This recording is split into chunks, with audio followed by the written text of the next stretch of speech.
The video you are going to watch comes from my SEO Audit Mastery Course, which is probably the most comprehensive SEO audit course on the market. This is just a preview of what you can get in the course. This is one of currently, I think, close to 30 videos published. And this is like only 5% of the content that's going to be included in the course. SEO fundamentals are crucial for your success as an SEO, as an SEO auditor. And if you don't get them right, all your SEO efforts, your strategies will be doomed to failure. Make sure to watch that video whether you are going to buy the course or not, because this can change your approach to SEO and how effective you are as an SEO. Now, let's get into the show. So, let's talk about fundamental SEO concept. This course is about SEO auditing. It is not necessarily about SEO and teaching you SEO. However, I think that since we are going so deep, there is actually a need for the entire module about SEO and teaching you my approach to SEO. So even if you are an intermediate or advanced SEO and you know SEO, you know how SEO works, you know all the fundamental rules behind SEO, I think you will still have a lot of value from this video. And especially if you are a beginner, this is a must watch for you. So I just wanted to go through the most fundamental concepts you will come across in SEO and simply shed some light on them. And of course, if you are a beginner, I strongly recommend you follow the further reading links, materials, and learn more about each of those concepts because you will be coming across them all the time. So, what is SEO and how it works? I think this is probably the most popular keyword for SEO, a question keyword you will find in all the research tools, and everyone wants to rank for it. I haven't tried yet, but so what is SEO? Like the definition will tell you this is search engine optimization. This is simply optimizing the website for search engines. In its definition, search engine optimization, there is no mention of people, and Google is like talking about that we SEOs should do things for people, not for search engines. But I don't think this is entirely true. We should optimize both for search engines and people, because if we don't optimize for search engines, we don't do it in the correct way, people will not be able to see that content because search engines won't be able to rank that content, won't rank that context. So SEO, I can easily say after spending 12 years in SEO, SEO is a black box and no one really knows how it really works because all the search engines, including the most popular one, Google, they do not disclose how the algorithm works. And there isn't like one way the algorithm works, one secret that if someone discovered, then we would know exactly how Google works and how to rank. Google is made of thousands of algorithms. I think people from Google call them baby algorithms. There is also machine learning AI in play. So those algorithms kind of live on their own, learn on their own. So we cannot really say that this is what works in SEO because this one thing, let's say link building, we know in the case of link building, we know that this is a ranking factor, but we cannot say that link building is responsible for like 90% of results because with every website, the weight of that ranking and in particular for a specific keyword will be different. So we cannot really say those are the ranking factors and we need to do that much of it to rank number one. There is no one single recipe. All we can do as SEOs is make educated guesses. And the better we become at guessing, predicting, the more effective we will be. Of course, there is a set of like fundamental SEO rules, which I also discuss in a different video. And we just basically need to apply those fundamental rules into every situation we have. But we need to apply it with the context of the website in mind and all the other like circumstances. Because as I said, every situation, every keyword, and every website creates a unique situation in which those specific ranking factors, those specific elements will play a different role, will have a different weight. And even like Google is determining the weight of a specific ranking based on a ton of like different things. And this is how you have to think about SEO every single time. You need to know the rules very well. And then you need to be very flexible with every situation. And this understanding is super, super important. And this approach that there are no absolutes in SEO. With the most recent leak, like we got a lot of like insights, a lot of tips. But again, so even though Google is talking about domain authority in the most recent leak, like we had the mention of that, and Google is denying that, has been denying that. We cannot say, okay, so domain authority is a ranking factor, so we have to like take care of domain authority in every single situation. Because in the case of, for example, specific niches or less competitive keywords, domain ranking authority may not have any meaning and will not impact how you rank because you can just rank with on-page SEO.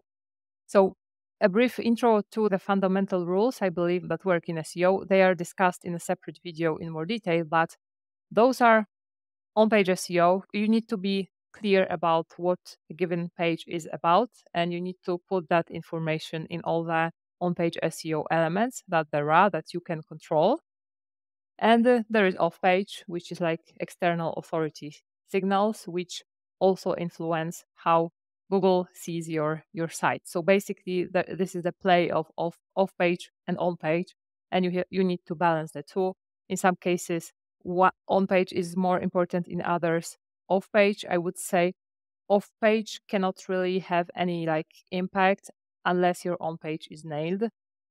That's why I always preach that do on-page, do it perfectly, and then start thinking about off-page backlinks and assess which pages actually need backlinks, because in a lot of cases you can achieve all you want with just on-page and the selection of the right keywords for you. So this is super, super important. So let's go through those fundamental SEO concepts so that I can be sure that before we dive into like practical things, I'm sure you understand those fundamental concepts. So SERPs, search engine result pages, you will come across that very often. So this is basically what you see after you type a given query into Google. And this is basically what's displayed. SERPs differ from keywords to keywords. In the past, we used to have those 10 blue links, and that was everything. Of course, since then, Google has evolved and other search engines evolved as well. So SERPs do not look like 10 blue links any longer. We have this universal search. We have the blend of different types of searches on a search result page, which is like the list of pages with titles. Then we have also like local results. If it is a local results, we may have video results. We may have ads, we may have shopping ads, we may have a featured snippet, something you see here on this screenshot. So SERP can be made of a ton of elements, and you as an SEO, you are responsible for controlling as many of those elements as you can. And since there aren't only like 10 blue links, you can usually have more space on search results by ranking, by putting your client or your website into those different things. So for example, you can be displayed as an ad, as a featured snippet. You can also be displayed in local searches. I'm not sure if featured snippet and local searches are that common together, but you can have a lot of real estate. So SEO is not only about ranking number one for a keyword, it's also about having as much space on the first page of Google as possible. You can usually have up to 2 URLs from the same domain. And if you control other websites, you can have even more, right? So if you have a different domain and it also ranks for that keyword, then you can be into like 3 spots. Or if you have a very well ranking LinkedIn article, Parasite SEO, you can also like be there. So search result pages, the real estate you have in search result pages is also something that matters for SEO. Okay, let's move to another topic like search engine algorithms, something I already touched upon. So these are basically the rules and processes that search engines use to discover, assess, and rank web pages. Every search engine has their own set of algorithms, their own rules. Of course, Google seems to be the most sophisticated and then the best when it comes to the quality of search results. And there are like those 4 stages you need to be aware of, which search engine algorithms go through, which is like crawling, which is basically discovering new pages or updated pages. This is done by bots. I'll be talking about them in the next slide. Then we have indexing. So Googlebot or other bots decide that, okay, this page is worth it, so we are putting it into the index. Then we have serving and ranking. And it is very important to note that none of those processes automatically leads to the next one. So if you have been crawled, it doesn't mean that you will be indexed. If you have been indexed, it doesn't automatically mean that you will be served and you will be ranked. So your pages can be indexed, but they can be dead in terms of SEO, and they may not pop up for like any queries other than site colon. Site colon is a search engine operator that as an SEO you will be using a lot, which is basically a preview of what's in Google indexed for a given domain. So you type into Google site colon your domain, and then you see what pages are indexed. You can also type site.colon and the specific URL to check if a specific URL is in Google's index. So serving results is displaying the results in search results, and ranking is basically, they can be, I think, used interchangeably. And ranking is basically like ordering the search results based on relevance and quality. And you need to be aware of those 3-4 processes. And the most important one is that crawling does not mean indexing, and indexing does not mean ranking. Our job as an SEO is to make sure Google is able to crawl the site, wants to index it, and wants to rank it highly, because without that, we won't get the traffic that our clients wants to get. Search engine robots, bots, also known as spiders, crawlers, basically the programs designed by search engines that like explore the web, browse the World Wide Web, and discover new pages. So Google has their own set of bots, Bing as well. Any search engines also have their own bots. So basically any tool, any search engine that crawls the web has their own bots. So you will be coming across like different bots, and our job as an SEOs is to make sure that the right bots, the bots we care about, can access the site, can crawl it, and can index it. So we are kind of those middlemen between search engines and the website. And ranking factors, criteria that search engines use to determine the position of web pages in search results.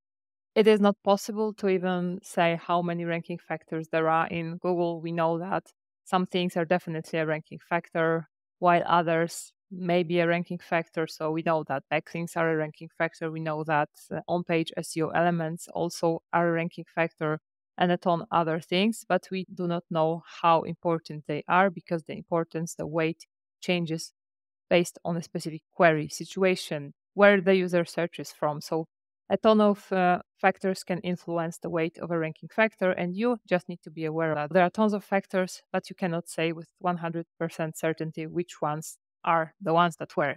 And the screenshot you can see here is from the website that displays the current number of ranking factors that Cora SEO tool tracks. And I think Cora SEO tool, the on-page SEO tool, my favorite SEO tool, is the best you can get at assessing ranking factors and their weight, because Cora scientifically like tracks that many ranking factors, that the number of factors like grows every day, and shows you like the best guesses. So for that specific query, for that specific set of search results, those specific ranking factors seem to work and have influence.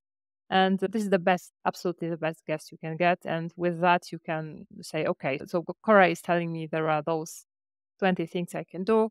I can see that 5 of them should be easy for me to fix, so I fix them. So Cora, for example, can say that you are not using that specific keyword variation in the title, and if you use it, you will be like taking that specific ranking factor. So you add that and you may go up. Or Cora may be saying you do not have FAQ schema, and FAQ schema seems to be a ranking factor for that query. You add FAQ schema, and so on and so forth. So I have a separate video about Cora. I definitely recommend adding Cora to your toolset, and I have this discount deal where you can get Cora 25% off forever. So I strongly recommend you check that. I am an affiliate, but I use that tool every single day. So it's not that I am recommending it just to earn an affiliate commission, because like it doesn't make sense. I recommend a bunch of SEO tools, to be honest, because most of the tools I use do not have even an affiliate program. Keyword research and keyword optimization, they seem to be like separate topics, but whether we are talking about SEO audits or even like the correct understanding of SEO, we need to touch upon keyword research and keyword optimization, because this is basically how SEO works. So SEO, everything evolves around keywords. We can call them topics, whatever, but this is like the keyword, what you type into Google. This is like where SEO happens. I need to talk about it. I also have a separate video with keyword research fundamentals, because I believe you need to have that understanding. Even if you're just an auditor and you just do an audit and you do not necessarily do keyword research for the site, you need to have that understanding, because if you don't, you cannot assess the website correctly. So this is just like process of identifying relevant terms that users enter into search engines, and they play a pivotal role in SEO strategy, because if correct keywords are not mapped, selected, the entire SEO strategy will fail. So the selection of the right keywords is like the foundation of everything else that you will be doing. And while auditing the site, you need to be able to assess whether the site is even like keyword focused, optimized for keywords, whether it targets the right keywords, and whether it ranks for the right keywords. Because sometimes those things are like totally different. The site aspires to rank for that, but it actually ranks for something else. And even though it has a lot of traffic, the traffic doesn't make sense, doesn't convert, and the client is unhappy. And you need to be able to assess that, whether this is done correctly. If it isn't done correctly, you should provide a proposal within your audit that there is a problem. We need to do keyword research and keyword mapping, and then on-page SEO for all the pages. With huge websites, with bigger websites, this is usually a project for like a year. If the site has, let's say, 150 pages and they are not optimized, they have never seen SEO, they will probably have to rewrite those pages, maybe prune some of those pages, but this is going to be a ton of work for them and for you. So types of keywords, you probably know that. So there are short tail keywords, like those main keywords, like which are made of one or two terms. These are usually more competitive. And you have long tail, usually question keywords, which are usually easier to win. And in most cases, it is advised with new websites, you start with long tail and slowly build up your authority to short tail. But that really depends, again, on the type of the website. You need to be aware, and you need to be able to differentiate between informational keywords, navigational keywords, transactional. Informational is when someone is simply looking for information. They, for example, want to learn who is Olga Zarr. Navigational is when they type SEO Sly, SEO course, and they definitely want to see my course. So they want to navigate to my site. Transactional is when they say, for example, iPhone 15 Pro near me, buy now, something like that. So they want to just make a purchase. And so these are like the main three types. So some people also like create other subtypes, but you need to know that those types are differentiated by the intent of the user, and the intent is crucial in like the success of SEO strategy. Keywords, of course, have different metrics. There are like tons of tools you can use for keyword research. My favorites are, of course, SEMrush and Ahrefs. I basically just use those two. You will have those different metrics. They may differ from tool to tool, like volume, difficulty, how competitive a keyword is. Of course, volume, you need to know that this is just an estimation. Those tools can make mistakes. You may see the tool show you that the keyword has 0 search volume while it actually has a ton of volume.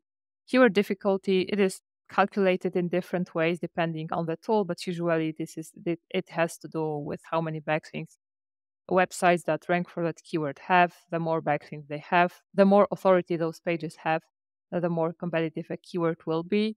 But it is not always impossible to rank for difficult keywords. There can be like situations where it is possible. And of course, the keywords you select, the keywords that are mapped, kind of guide the type of content that should be created. So if your client wants to rank for that specific keyword, you enter that keyword into SERPs and you see that only blog posts rank, you probably won't want to create a service page for that. So whenever you are selecting a keyword, analyzing a keyword, you always need to type it into Google and see actually what's ranking and what types of pages, how many backlinks they have, because this will guide your decision on whether to target that keyword and how successful you will be if you target that keyword. So this is like keyword research in like huge nutshell. I could be talking about keyword research for hours. I will be showing you practical examples of how I do it. Bear with me. I know this is still theory, but I have to make sure it lands with you correctly and well before we get our hands dirty. Content in SEO, content is king. That's something Google has been saying for like forever. I also used to believe that. I think it is. So it is. You need to have great content. Your content needs to be high quality now to rank for most keywords. But on the other hand, we can see tons of examples where we can see that Google clearly doesn't read the page, which means that the page basically needs to have specific keywords in specific places at a specific density, and it will just rank. Of course, if people land on such a page and this page isn't like super friendly, user friendly, they may not convert. But I can say with 100% certainty, Google doesn't read a page. I will be showing you some tactics around that, but basically Cora allows you to identify the keywords you are missing, which you should add. And if you add them, the algorithm calculation of the page will go up. You will score higher. You will rank higher. So content is king, quality, it's important, but Google doesn't read the page, right? On-page, off-page SEO, there will be separate videos about that. But generally, you need to be aware that in SEO, we have on-page, which is all about the things you control that are within the site and page. On-page, on-site, we also call it on-site, which are like global things like robots.txt. On-page is for a specific page. So all those elements within the site which you control. And off-page is mostly about backlinks, external authority factors, which you can control in some way, in others you cannot. So those are like the main two buckets of SEO you will be working on as an SEO. I, for example, don't do backlinks at all. If I have to build backlinks, I usually do that with a press release, something I'll be talking about as well. Technical SEO, whether you like it or not, is an important part of SEO. And in most cases, as an SEO, you need to know at least basics of that. You don't need to be like a nerd, a coder, but you need to know that the purpose of technical SEO is to make sure search engines can crawl the site, index and render correctly the website's content and see the entire content that they should see. And that you have to know how to make sure that the search engines actually are doing what you want them to do. So if you want search engines not to crawl or not to index a site, that this is actually the message you are sending through robots.txt, through meta robots tags and all of that. So this is technical SEO in a nutshell. There are, of course, a lot of like facets to it, but you need to know at least those things. This is indexability, crawlability, and the accessibility of the site to search engine robots. Local SEO, some SEOs do not touch local, others only do local, others do a bit of both. Up to you. You can specialize in a specific like niche of clients, and this niche of clients can be local or non-local. Some SEOs only do global SEO. So the purpose of a local SEO is to increase the site's visibility in local searches, local search results. In most cases, this is around ranking in maps or when someone types a query and this query results in map results, that your client is like the first one or the second one. Of course, there are tons of ways you can attack that part of SEO. I think an important aspect of that is something I have learned myself, is that local SEO, we think it is mostly about Google Business Profile, but if your website is done in a correct way, is optimized in a correct way, it can tremendously improve rankings in maps, even of your Google Business Profile, not necessarily your website. So I will save that for another video. And other concepts, I can list like a ton of other concepts of SEO. These are a few you should be aware of. So EAT, YMYL. So EAT is this concept that a page has to show experience, authority, expertise, and trust. And this is something that has been first explained in Google Quality Rater Guidelines, which is like this huge book for people who do nothing other than assess results. And they have those different like measures, things they should take into account when they assign a score to a given page. And then their scores are used to teach algorithm to show better results, but those people do not influence results. They just train algorithms. So YMYL is this concept of your money, your life. So pages, websites which influence people's money, life, so health, lawyers, doctors, those types of things. And usually in the case of those websites, EAT becomes more important. But in most cases, EAT is important, but EAT is not a ranking factor. This is quite vague. But there are some things you can do to show your expertise and kind of score that for Google. Page speed, you will hear a lot page speed optimization, core web vitals. So in the past, 2 years ago, page speed was like everyone was going crazy about core web vitals, including myself.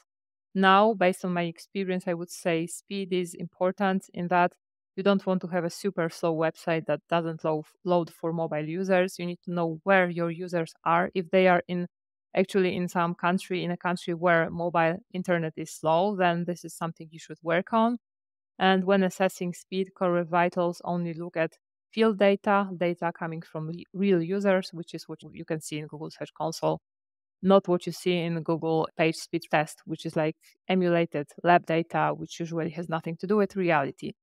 Machine learning, AI, this is part of SEO now, and it has been, especially for Google and other search engines as well. So we need to know that those algorithms, so search results, how they are presented, it is all AI based. This is all machine learning, right?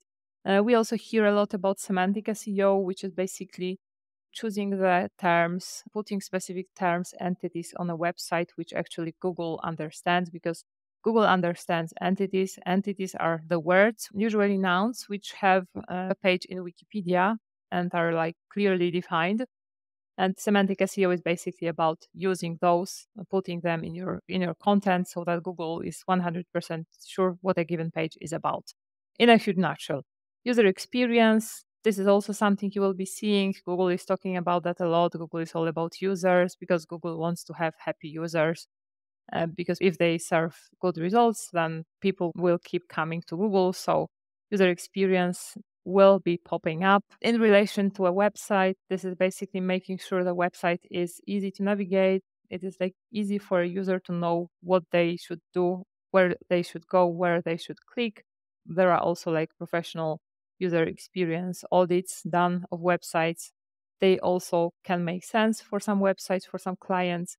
This isn't necessarily something you have to be like an expert in, but having basics of that is important because it also encompasses accessibility, which also becomes an important part of SEO. So making sure your website can be read, can be consumed by people with disabilities. And conversion rate optimization, SEO at the end of the day is about money, is about bottom line of the business you do SEO for. So, and this happens through conversions, purchases. So this is where conversion rate optimization may become important, and you should know basics of that. But remember that CRO is not SEO, and you're not responsible for CRO. You, as an auditor, can say, okay, I can see that clearly people have problems making this purchase because you're making it so difficult. So I recommend hiring someone who knows CRO and maybe making this purchase path easier. And SEO is also about tracking results Google, through different analytics software, Google Search Console, Google Analytics, GA4. There are different success metrics. I'll be talking about that in a separate video, but you have to know that tracking results is also an important like part of SEO. And there are a ton of other things I can think of, other concepts when talking about SEO. I have linked in the description to this video the glossary of SEO terms I have created a while ago, and I recommend you take a look at that. I think it goes through like all the concepts I was able to find, and it defines each and every concept, so you can take a look at that as well. So this is basically all for this video. These are the fundamental SEO concepts. And let's move to the next one, and let's get ready for getting our hands dirty with practical stuff. But be patient. Believe me, there is a reason for those theoretical lessons now at the start.